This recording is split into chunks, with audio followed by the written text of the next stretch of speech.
Messieurs, dames, Tanguy Koki.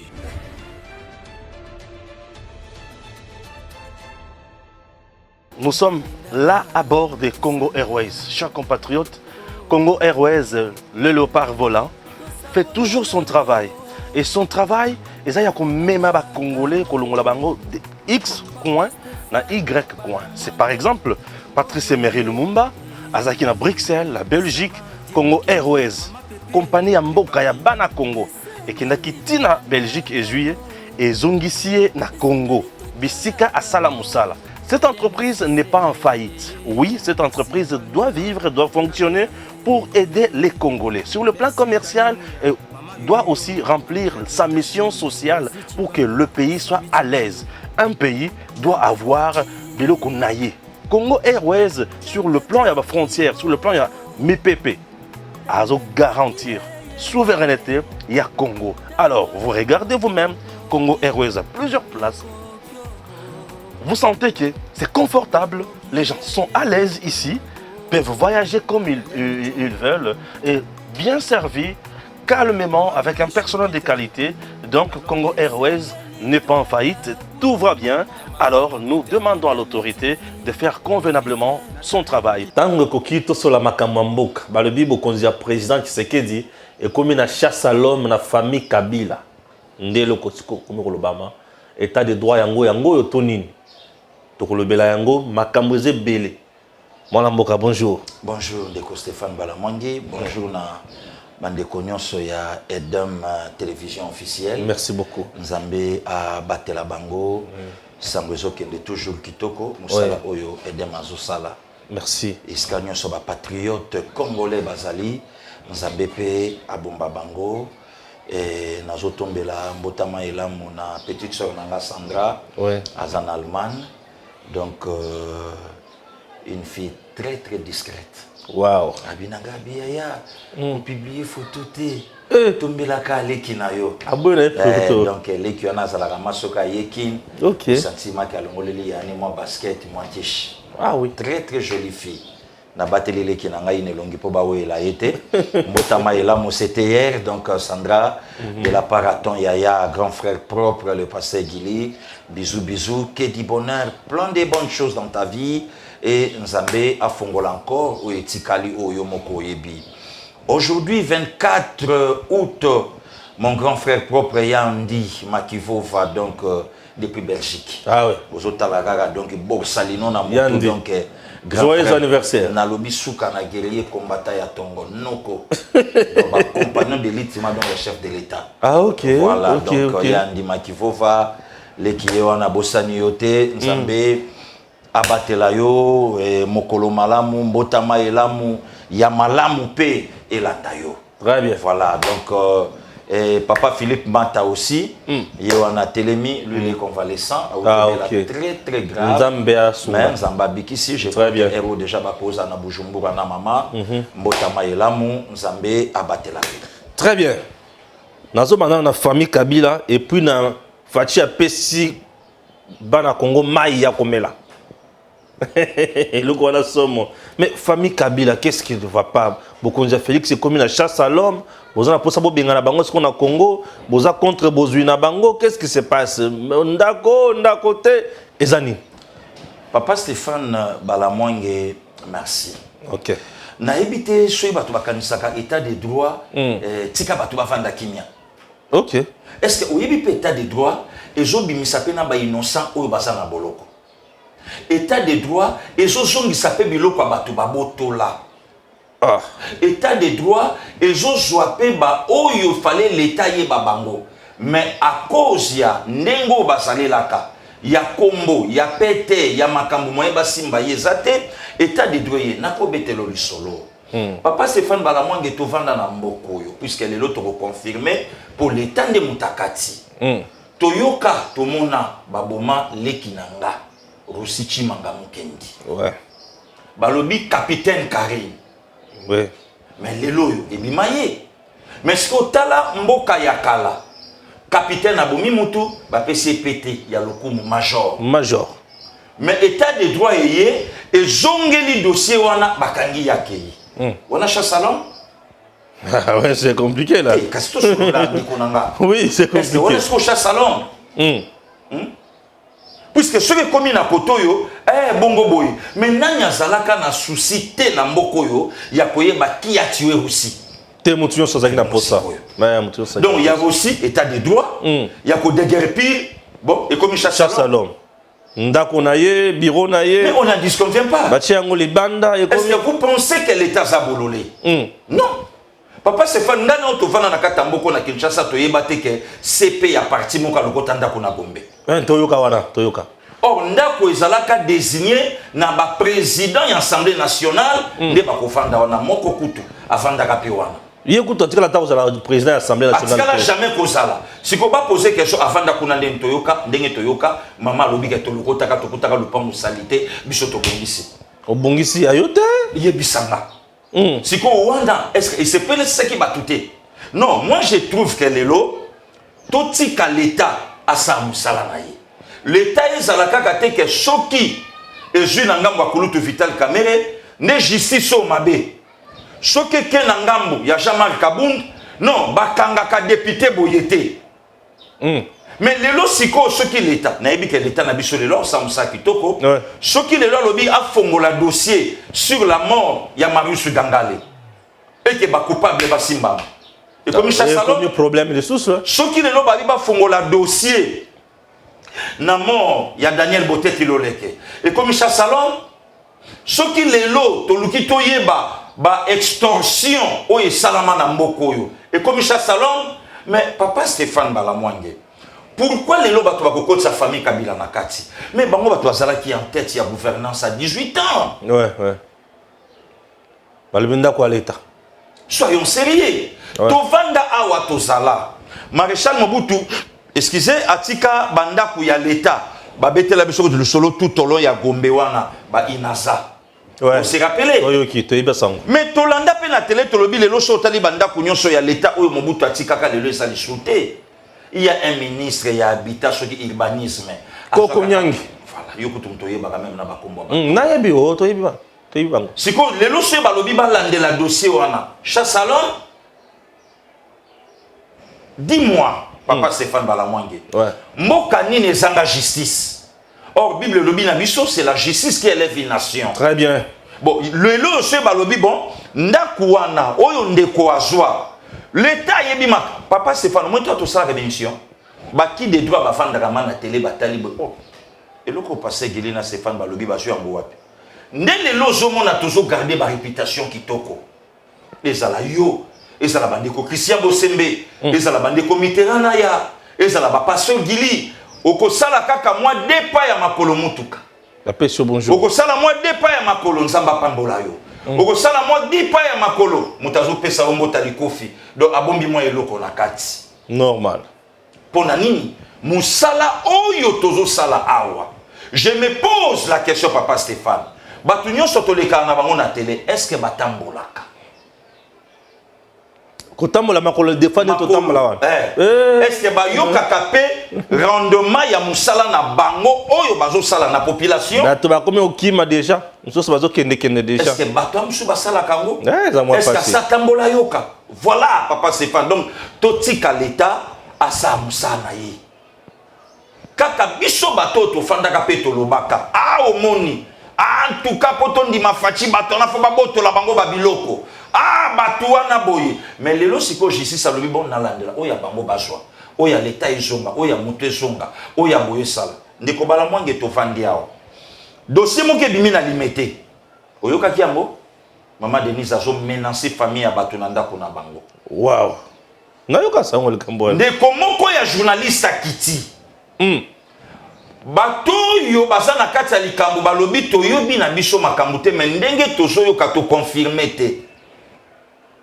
Eza eloko ya batu ya une famille mondiale n'a rien à voir avec la distinguer, ni de près ni de loin, n'a rien à voir. Ndeko azu dossier libanda ke na mona plateau. Ta et pas la distinguer. Pour que bossa na te mikolo omer a komi sac à boxe. Bazo beta ba confiner ba leki. Ba koki mobilité. Ba koki beta mama. Ko fisiko yeke pa ya et pas ya mama. Nini. Kasi tuna ngana tuna auto tuna nati. Baba ni obeta mère. Donc le col a coquille mobilité, allez.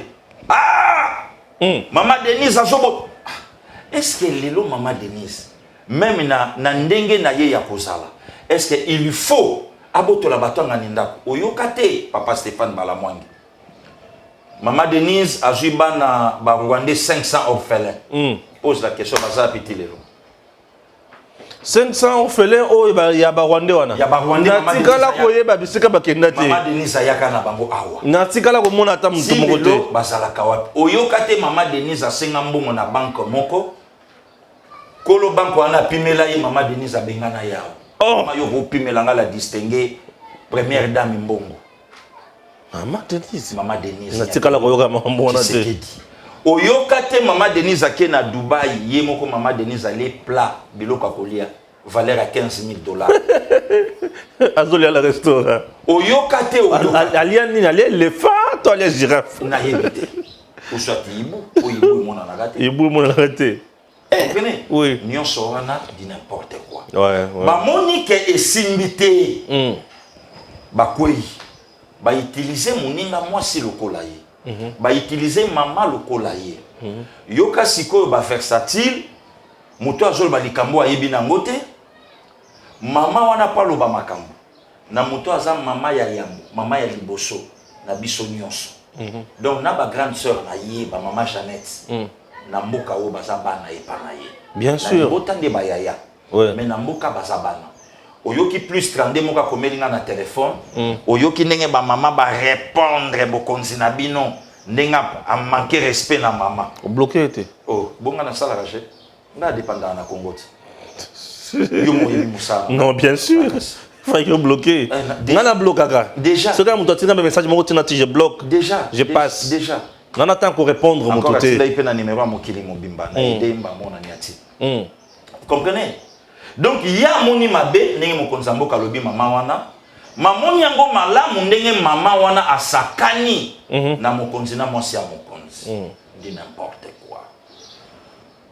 Bavandi bamoni ke bon babiloko tout obetse simbite to bimisa kombo ya nia ezalaka te na mboko oyo.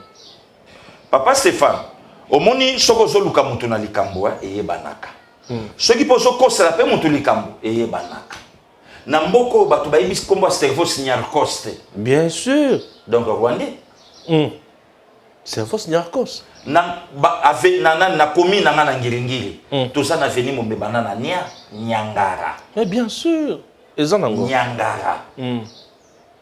Avenia ba master nanga DJ Alain Milandu. Frenoko na poto. Avenia bango. Avenia ba Yves Bonga. Avenia na bango. Avenia ba master nanga ba Sisimo baba na ngola. Avenia na bango Nyangara. Batu bayoka ngote. Batu bayoka veni Nyangwete. Oh, Nyangwe, Nyembo Zawa. Voilà. Donc, aujourd'hui, on a une provocation pure et simple. Ouais, va donc, les Kambouya chasse la famille Kabyle, cause appé oui et cause appé non. Oui pour Balamwangi. Non, on comprend que Ozolo ba oui. Yango na kamwe, ils la oui pour nani. Oui. Parce que famille on a ba appauvrir Congo au détriment na bango. Si vous avez un 80 millions il y a Congolais à 100 millions. 100 millions. Nama on a pas une famille de 3 personnes. Mais appauvrir centaines de millions de Congolais. Appauvrir Sounen. Moi qu'on a besoin de président, mon sous-secrétaire député national, gouverneur, député national, c'est quoi appauvrir le Cameroun. Et ça salaire na bango. Mais batika kilemba imbo atana maïta. On a fatigué, hein. On a fatigué. 60 millions de dollars américains. Bah, japonais, ne moutou basale le quoi. Japonais, coréen, ne moutou basale le quoi. C'est les qui pensaient que. Nzela ya kalambambouji. Et bandit déjà. Et bandit. Quand nangambouji ma yeskali na quelques mètres possible. Mais c'est quand on a fait fatigué, on s'est rendu compte que ma bé fatigué, on n'aime pas les pays comme ça. Oui. Il y a biso. Congolais. Batiki Congo na bato moko bato akokufa. Ouais. Congo, batiki mona bato moko ya kokufa. Pour la SCPT on a tra. Mais bango basali restaurant na 4 avions. suka na maleo ezawana na ebite kuna balamba ka bangando na ebite basali restaurant na carte avion batiki mama ye mo ya kokufa mais basali hôpital na bango oyo ti na tate piscope azoka moi ba matériel mais congolais azana miloko wana te bango moko baketi plus na suka bakoloba ke to arriver ko changer homme congolais te bango moko ngai pasteur milité homme congolais azangi biso que nous na campus oyo bimela tala ndenge université ya Kinshasa eza te liboso zaka somo bande ko kendo sambela kuna ba mataba na ba fenêtre na ba auditoire na parlons même pas lelo koma yoka propre lelo tolo ba lisu nini économie ya peuple congolais 3 à 4 milliards souka mais avec des dirigeants hyper riches avec une population pauvre très pauvre. Très pauvre. Les lots, ceux de la richesse, c'est comme une chasse à l'homme. Bakosalaka émolument à Zoé, fois 12 ans. C'est normal, puisque émolument déjà, il y a 3 ans. Et ton indaku, ba fenêtre, ba porte blindée. Vous comprenez? Donc, les lots, batubatika na bango makambatika justice, à sa moussana et commissaire. Justice à sa moussana et commissaire, on ne refuse pas, c'est bien. Maintenant, l'embaïm, misolo mai, monga fula, ngalie mazana mai, matete ya kozwa mai, nsele ya kozwa mai, kisenso ya kozwa mai. Papa Stéphane, fachi aprometaka la kakate. Fachi Airways. Fachi chaque voyage vaut 2,5 millions de dollars américains. Oh, Fachake Naranango. Ils ont solo to batu alobaka. Selon batu ya mabe. Ah, ok. Ah, c'est bien, c'est bien. Mais les lots sikoyo, oyo ekoti pour la première fois, 15 chefs d'État, banda Congo et Sala Congo. Donc, bango ba na bango ka poche vide de l'autre côté, balali na hotel na biso ofele, bali biloko ya ofele. Donc ata erreur na bango côté. Non, mais ça dès que côté simbongo na Congo. Bayaki na lokola ba invité ya Fachiti. Ya Fachiti. Bayaki ba invité ya Sadek. Alors Sadek c'est une grande organisation qui a beaucoup d'argent. Est-ce que makambo yo lobi bato bayebi yango? Ba koloba nini wana za mutema mabe? Ou soit bayebi na bango pengo.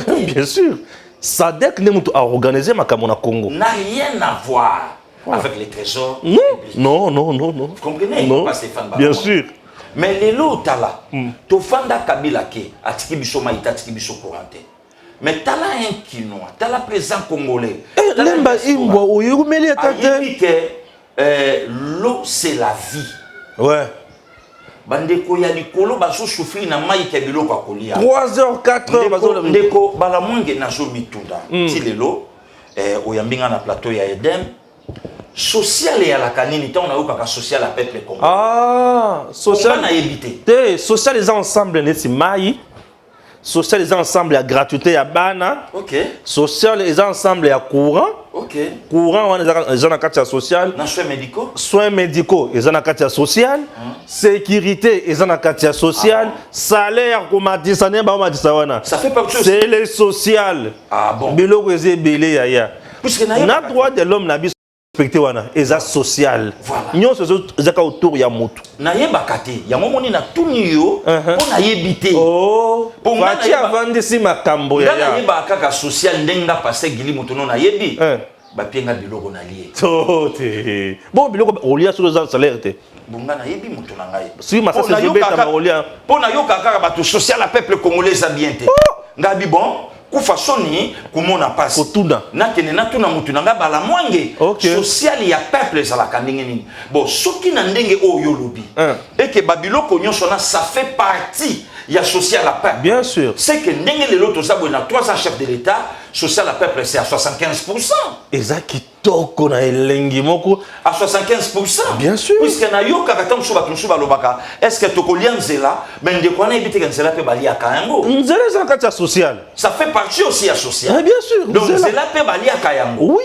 Tokolia nzela po nzela nde mutu akoya na damage. Bien sûr. Et ko sala ke tolia. Ouais. Donc lelo ndenge bazo bongisa mama yemu. ndenge bazotonga social. Ça fait partie aussi à social, la peuple Oui, congolais ça oui. Donc les longs ndenge nzela ya kananga mujimai. Social. Donc ça fait partie aussi social, la peuple congolais. Bien sûr. Et ça la malam. Donc les longs ndenge lotili ke peli nakabe ya kamwanga. Social. Ça fait partie à social. Oui. Les longs ndenge bazotonga ekolo ya munene na hôpital ya munene oyo bimisaka makelele na makambo ya kulutu na soma Marcelin Bilomba. Oya FPI. Na yebi oyo mutu moko lobaki FPI bimisaki mbongo ebele. J'ai des amis qui sont là-bas. Voilà. Oui, bato lokuta bazaki ebele la Congo na yo Papa Stéphane. Bato lokuta baza ebele. Donc lelo soko tali hôpital wana na Congo ezate. Baso betango wapi na Kabeya Kambo. Marcelin Bilomba, mes sincères félicitations pour nous. Félicitations pour nous na musala osali. Liboso to zwa moi chimie ya biloko ba kosa biso. To dikana to bebisa kombo na yo. Te limbisa. Osali musala na yo, félicitations, vous êtes un homme d'état. Wana mutu ya mayile. Ouais. Et puis Kulutu Marcelin Bilomba. Donc lelo Papa Stéphane. Bino bapanzi sango bo préféré beaucoup misamutu. Pois alongoli Marbella n'est-ce pas na ye nango na Kindu. Mais na mbongo nini. Bo préféré beaucoup misamutu atongi université. Mais bo préféré boloba mutu a échoué. Oyo azo réussir na l'état. Oyo azo réussir na population. Oyo azo sala ya yete pour votre information.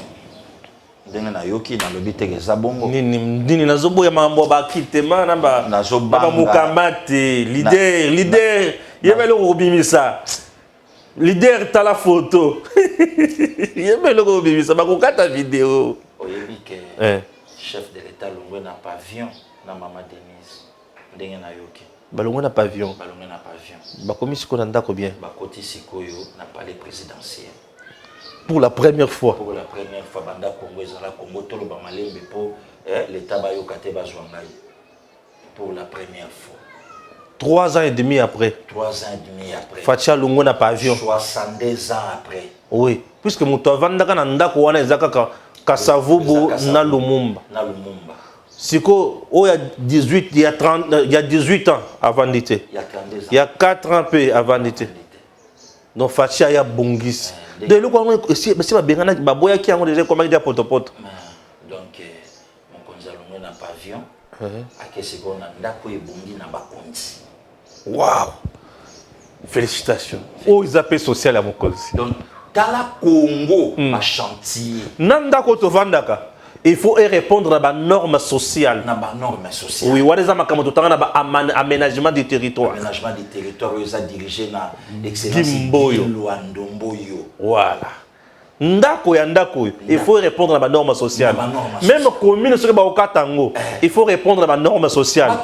Et l'unique commune, il faut avenir bien, il faut là-bas. Terrain ya bana babete la balle. Donc na Congo, voilà. Na Congo balobi na so social les aka damage. Ba yebité. Donc voilà Papa Stéphane. Oui. Oh le lozomona musala et salami na 3 ans. Donc ngana lobaker les lopeso babi ba luka famille wana. Ba justifier peut-être les anongo pe le kamba sont montés. Mais là traloba yango, mais là trakuta kendati plus loin ba la table ronde.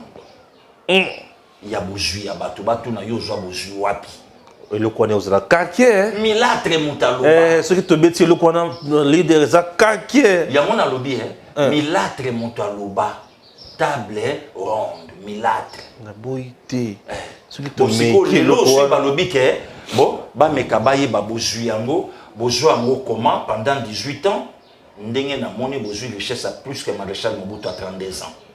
Oh Mobutu 32 ans. Non, vous avez raison. Pour na 32 ans, Mobutu l'entreprise quand même est tombée. Voilà.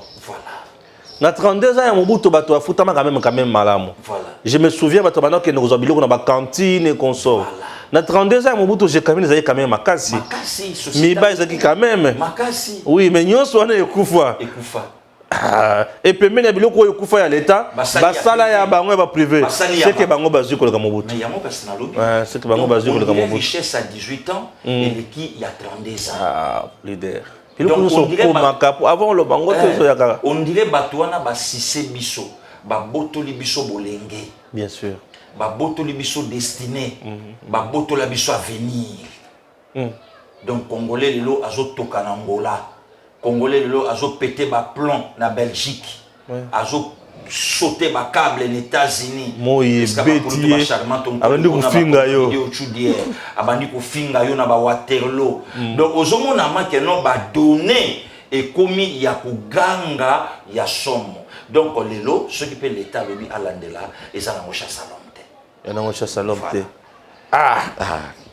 Mais l'état kuta bomaki moto a en entreprise moko so qui régale hein. Ezaki na soki na 56 millions auto tomber a faillite to kangi. Bakangi pe moto te.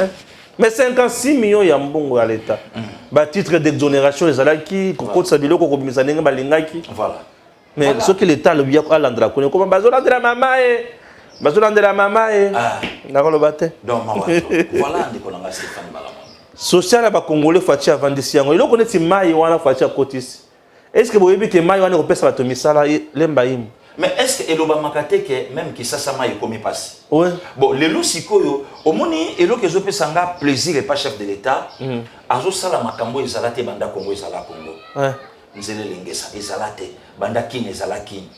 Ezate que prince ezalaka e bukanate ezalate. Lemba im ba pesi biso mai mbala moko sanke ba l'exception ba maquette belé. Rien. Basa la biso ba album ya maquette. Na lobi na yo toza lisusu na Congo ya album te. Ya maquette. Et ah ozalaka munene oyo 2012 te. Oyo 2012 te. Leader. Donc les lots toza na moment. Oui. Mon konzamboka c'est bon tokei musala et zo salama comme c'est doit. Voilà. Fati, merci beaucoup na musala ne yali koleka. Ezapene loko moko na zana posaka na tout na poso na tunité et comment Fati mais Stéphane comme autour makamuso souté consort. Tuna kaka. Faut na tuna. Rentrée politique ya Vital Kamerhe à Salaki, mkolo lundi. Alobaki que la RDC a besoin d'un leadership visionnaire, éclairé, rassembleur. Comme qui dirait que Fachi Lelo, aza visionnaire, aza éclairé, aza rassembleur. Il y a zo kitana est et pas yoapi M23 azo boma ndenga lingi. Lelo M23 kangi bunagana selon Kamerhe asali akomi ko atie ba taxe na l'état za susukunate ba komi ko zwa misolo ya l'état sans problème. Il y a zo kitapo asa la rencontre ya ba acteurs politiques, société civile, na ba religieux, ba sangana ba trouver solution na likambo ya est pour bien dire mon conseil compité yazo kita. Bon. Ce qui mutalobi évangile naie ezapeka te photo le bango amen. Est-ce que tant président Vital Kamerhe en ensemble guerre est c'est réalité? Et c'est qui ala qui muta est à Salaki. Ouais, oui, à Salaki. On répond question. Na kacho na zoka on dirait dialogue mon réseau. Je ne crois pas naïbi pété na yo qui en voté. Te nga compréhension na ngai. Ezo me manga na dialogue mon boy. Puis c'est un lobby qui na ko sangisa ba acteur politique. Na la société civile na ba religieux. Yango nga pe na lobby. Tant vient na Vitalo alaka na parlement. Guerre est ça la kate. Te guerre c'est là qui nango. Te guerre c'est là qui nango c'est là qui te. Rassemblement à la ité. Te ba dialogue pe salema mingi. Bon, c'est quoi suite à la kini. Oh na lelo. Ndenge zala ki lobby na lelo. Lobby to yeba ki te ke Rwanda. Lobby to yeba ki ba groupes armés. Mais lelo to yebi ke Rwanda. Lelo monde entier ba yebi ke Rwanda. Lelo bato nyonso ba yebi ke Rwanda. Et une solution appropriée na makambwana yango ezo salama. Où est le problème? Où est le problème? Stéphane Balamungi. Est-ce qu'il faut te répondre à la makambo? Vous en avez raison. Voilà. Et là, on a la bateau. On a toujours quand même maman princesse Adèle Kainda. Oui. Et Maïna maman qui pendant nous à espace Katanga. Tant soit zozonga lelo. Na zozonga lelo mercredi non? Oui.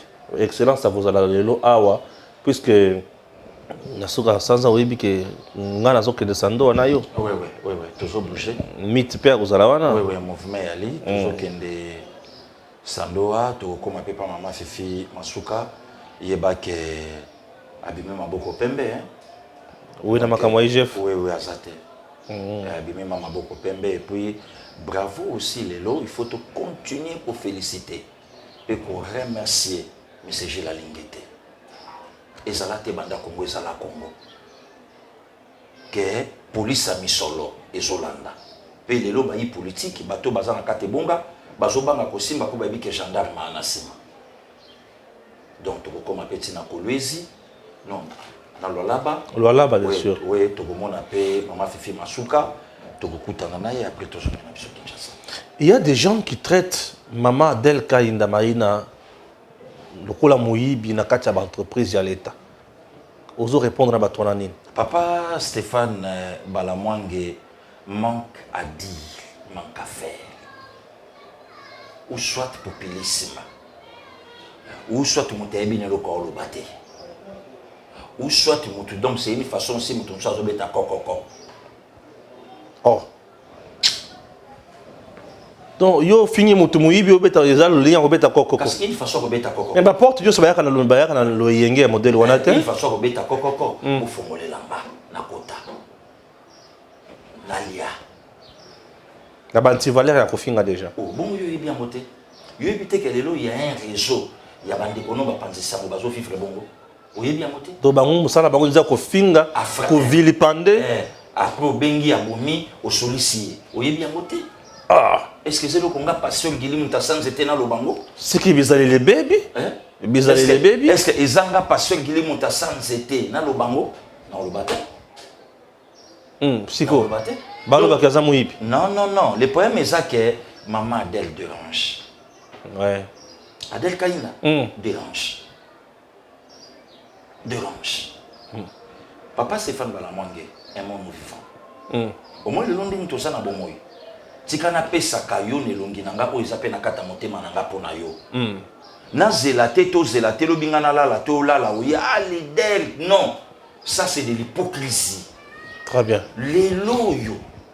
Ce qui remanime pour ça la lobby na tombe, je ne sais pas. Ils ont la carte à pouvoir discrétionnel à chef de l'État. Mais ngai pasteur Gili. Et l'eau qu'on a posé na mokonza mboka po mokonze basenga kaye. Avec tout le respect. Batoloka ba maman delo na bakoza kate. Bakoza kape fait perte. Très bien. Princesse Adèle Kainda Maïna. La lobby na yo une dame de fer. Intègre, crédible. Et na oyo nyon soit sali. Et elle est vraie. Ouais. Elle est vraie. Oya lobby yangwaza. Ouais. Tango azolo bacha que non fachi ou personne. Fachi ou rien. Fachi ou rien. Oui, en 2023. Yango wana vision.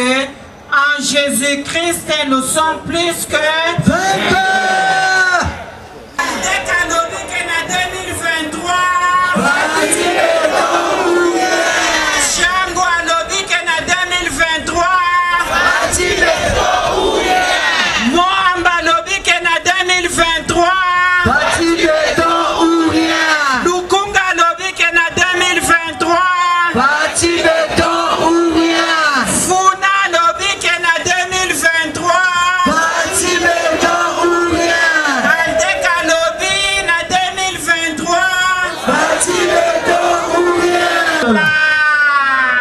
Longonia. On est avec son grand parti politique d'Afikine et Tondi. Aldec. Voilà. 5 ans d'anniversaire. Un grand parti politique Aldec. Fachi ou rien. Et il moi mon choix, mon candidat. Fachi Béton. C'est qui dit Chilombo.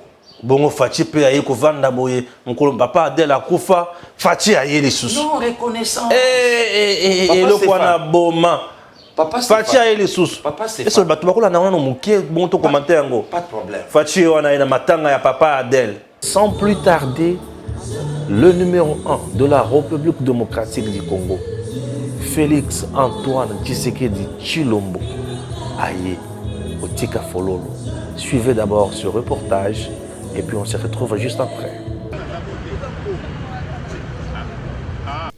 Le colonel Ferdinand Maïna Bachilo, père biologique de Madame Adèle Kainda, ministre d'État en charge du portefeuille, a tiré sa révérence à Kinshasa le 28 juillet dernier.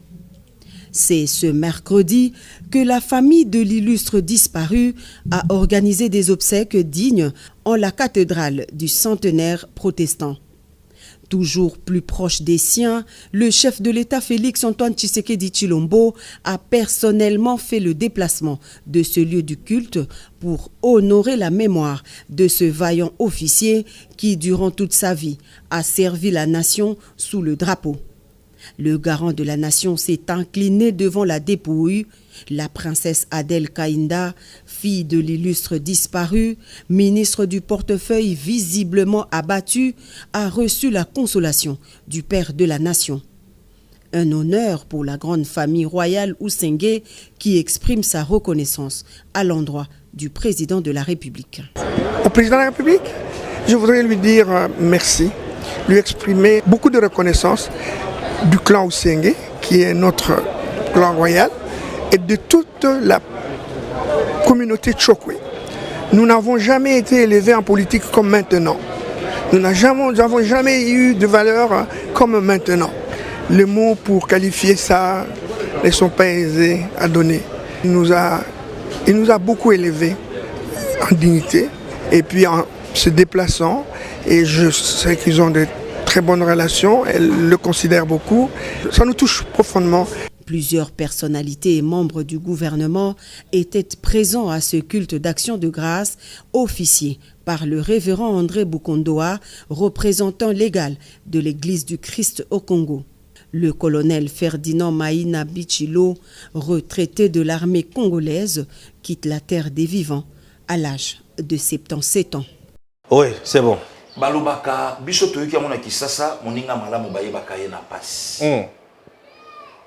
Lui, le chef de l'État, mayebi travail, il y a ministre naïe. Oui. C'est ça la réponse. L'institution président de la République s'est déplacée. Travail à Bandi Wapi. Travail à Bandi le 23 juin 2019. Dans le stade. Oyo chef de l'État a yé kosenga nzambe pardon. Pe ko annulé maloba nyonso oyo eloba na mboko oyo. Maloba ngoni eloba na mboko oyo. S'il faut faire les accords avec Satan, je les ferai. Qui a dit ça? Deuxième président ya Congo. Mobutu Sese Seko. S'il faut faire les accords, to salango. Toye koyoka maloba, la guerre sera longue et populaire. Toke na mona lingala. Bitumboyo e koumela pe e kozala ya batu nyonso. Yango ba umisi yango kino lelo. Yango oyo. Lelo sko fachi aye po asilisa. Yango oyo. Na mboka oyo papa Stéphane. Toyoka maloba avant moi c'était le chaos. Après moi, ça sera le déluge. Non, yon nzambe adjoint. Siko maloba na batu balobango, ba konza mboko, ba dirigeant mboko. Siko le 23 juin, mon konza mboka ye na stade place nini, place oyo baboma 4 ministres le 1er juin 66. 53 ans après, na même mois, 5e président aye Ayebisi d'abord Nzambe pardon et pour le Janil en ma qualité de chef de l'État, en ma qualité il y a qu'à conduire peuple oyo Koko Sabango. Maintenant n'a a conduit ça peuple, c'est un berger. Maman Adèle a eu vision le Fachi, c'est lui Josué. Seigneur, je l'ai recommandé le commandant suprême de FARDC, le chef de l'État, président de la République, Félix-Antoine Tshisekedi Tshilombo, notre Dieu, à partir d'aujourd'hui, il devient Josué. C'est parce qu'il nous fait entrer maintenant dans le Canaan et tous les peuples congolais vont maintenant consommer le meilleur produit de la RDC.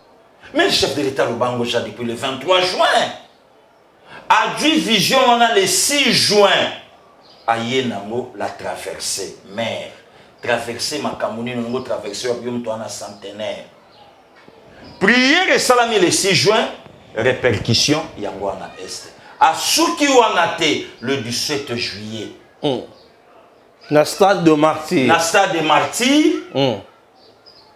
fini la guerre mais na est bitumba ezobunda ye alobi fini la guerre na prière lelo baloba na biso et le 23 juin le 6 juin le 17 juillet un mois après 30 jours après Fachi président ya Sadek donc Sadek Lungwe et yena Kinshasa pour bapesa Fachi bokonzi o bapesa mona président moko te na mboka bongo 17 juillet 17 août Tala une dame dans la vision de son père qui est son père Félix Antoine Tshisekedi Tshilombo pourquoi puisque Fachi c'est lui la source ya kotoka mai Maman Adèle Aye a toki vision chef de l'État dans la prière.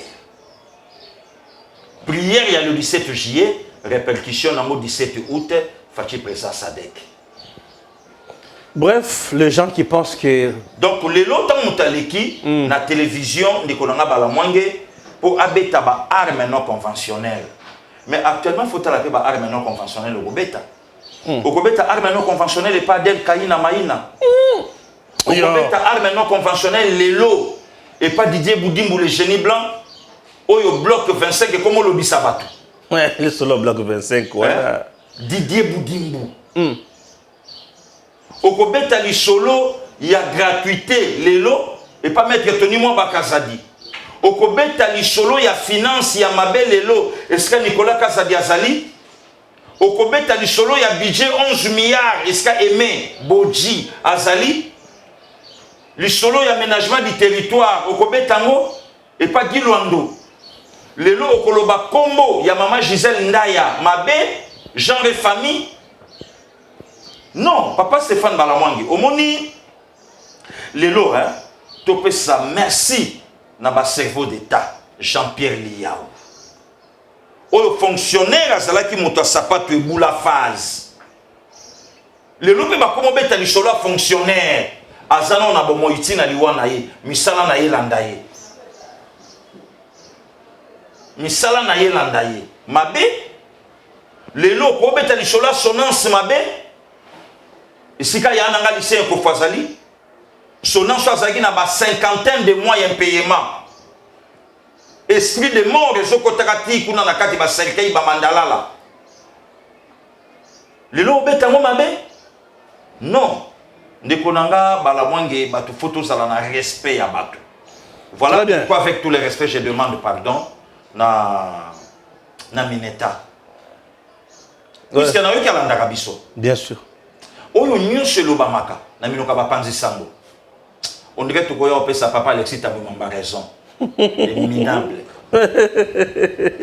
L'audit est un concept général qui renvoie à toute évaluation indépendante des opérations et du fonctionnement du contrôle interne d'une organisation, notamment une entreprise, afin d'avoir l'assurance raisonnable du respect des politiques, des procédures et des normes qui régissent une activité avec la vérification, l'efficacité de l'allocation des ressources rares par nature, en vue de l'atteinte des objectifs. L'audit classique est pluridisciplinaire car il concerne toutes les fonctions de l'entreprise et pas seulement la fonction financière qu'il serait dangereux de réduire à la seule trésorerie. Il peut concerner l'organisation, les opérations, l'administration, les finances, la stratégie ou les approvisionnements, etc., etc. L'audit du portefeuille sur les entreprises publiques est un audit externe qui s'inscrit dans cette logique classique pluridisciplinaire et aboutit à la production d'un rapport critique après observation du principe du contradictoire, rapport mettant en évidence les dysfonctionnements relevés, les négligences coupables ou même les fraudes, dans le but de les corriger et pourquoi pas les sanctionner afin d'envisager le redressement de ces entreprises publiques. Les avantages de l'audit classique sont nombreux, parmi lesquels un diagnostic global ou restreint de l'entreprise, une évaluation indépendante des compétences de gestion au sein de l'entreprise, à tous les niveaux, la mise en place de mesures correctives, y compris les sanctions, une évaluation objective des mandataires publics. Les recommandations formulées à l'issue de l'audit constituent la valeur ajoutée attendue de tout auditeur en conclusion de sa mission d'audit, bien sûr, auprès d'une entreprise, ce qui est loin de ces sanctions pénales. Ce que dit la loi, plutôt l'ordonnance de 1987, créant l'IGF tel que modifié et complété en 2020, sur la présence de l'IGF dans les entreprises du portefeuille, c'est l'encadrement permanent dont elles peuvent faire l'objet, étant donné qu'elles rentrent dans le champ de sa compétence au titre d'actifs publics matérialisés par une participation financière de l'État.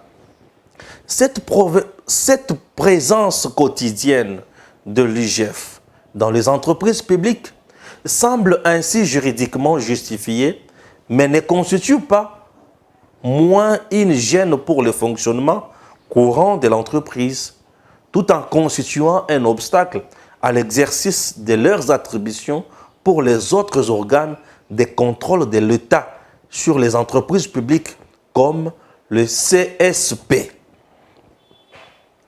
Ce que l'IGF gagne dans les entreprises, c'est notamment sa popularité, mais aussi les gains financiers comme aviseur lors de nombreux redressements fiscaux auxquels elle se livre légalement à charge des entreprises. Des taux de 50% des droits et taxes éludés sont annoncés. L'audit classique est limité dans le temps, notamment en fonction de son caractère spécifique, limité à quelques domaines précis ou global. En moyenne, il faut compter entre 30 et 45 jours, selon les termes de référence. Le fait de juger de l'opportunité des décisions ou de dépenses à faire, l'IGF joue le rôle d'un organe de tutelle non prévu par le statut ni par la loi. La présence de l'IGF remet en cause toute la politique de réforme initiée par le gouvernement en donnant plus de responsabilités aux mandataires. Le problème ne s'arrête pas au niveau d'encadrement, mais de la sanction et de la récupération des sommes éventuellement détournées. Aucune personne sanctionnée sur base du rapport de l'IGF n'a été condamnée ni retourné les fonds supposés détournés. Que gagne l'IGF dans les entreprises, chers compatriotes? À l'heure des charges, il convient de relever que les entreprises ne le payent pas. L'IGF d'ailleurs n'en a pas besoin au regard de gains qu'elle lui retire du fait de sa présence.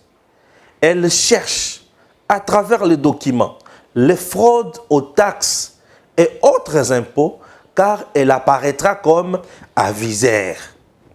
Il semble qu'elle aurait gagné 5 millions de dollars américains à la Gécamine dans une telle opération. Fantastique. Elle a obtenu un paiement par AFEC, partenaire de l'État, dans sa CIM. Un paiement de 12 millions de dollars américains. Des pas de porte au moment où l'État faisait l'évaluation de l'accord et envisageait même le paiement du solde de pas de porte. L'IGF a sauté dessus et a obtenu le paiement pour obtenir en retour une prime d'aviseur. Vos enquêtes, bien sûr, vous permettront aussi, chers compatriotes, de savoir combien l'État lui a rétrocédé. Ah oui. La présence de l'IGF, outre ses rôles de contrôle fait son propre lit. Chers compatriotes, découvrez ensemble avec moi. Et il faudra qu'elle soit contrôlée aussi pour savoir ce qu'elle fait, d'autant avec toutes ses ressources. C'est très important. L'IGF peut financer même certaines structures de l'État avec ce qu'elle gagne.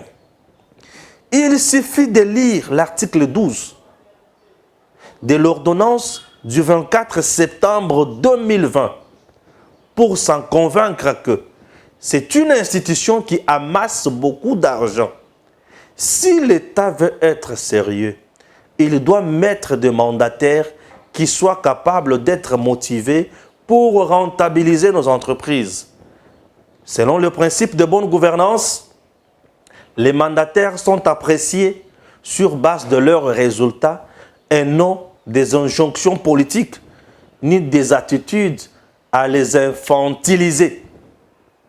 L'attitude de l'IGF remet en cause même la vision du chef de l'État, car c'est lui qui nomme le mandataire. On doit prévoir des sanctions positives et négatives. En faisant cet encadrement éternel, ça devient contre-productif et les entreprises restent dans la léthargie et ne pourront pas chercher à être rentables car la décision se prend ailleurs sur base des caprices de l'IGF qui est même interdite de s'immiscer dans la gestion des entreprises contrôlées. Article 2, alinéa dernier du texte de 2020. La raison principale de sa présence éternelle, c'est plus lié à son intérêt de récupérer les recettes pour elle.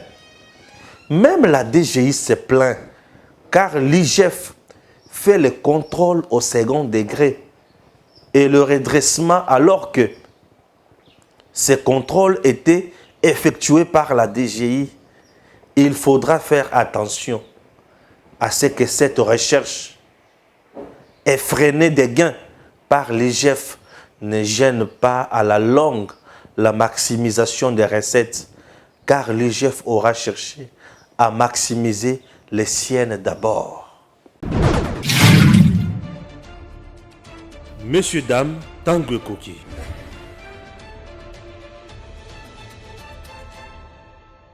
Nous sommes là à bord de Congo Airways. Chers compatriotes, Congo Airways, le léopard volant, fait toujours son travail.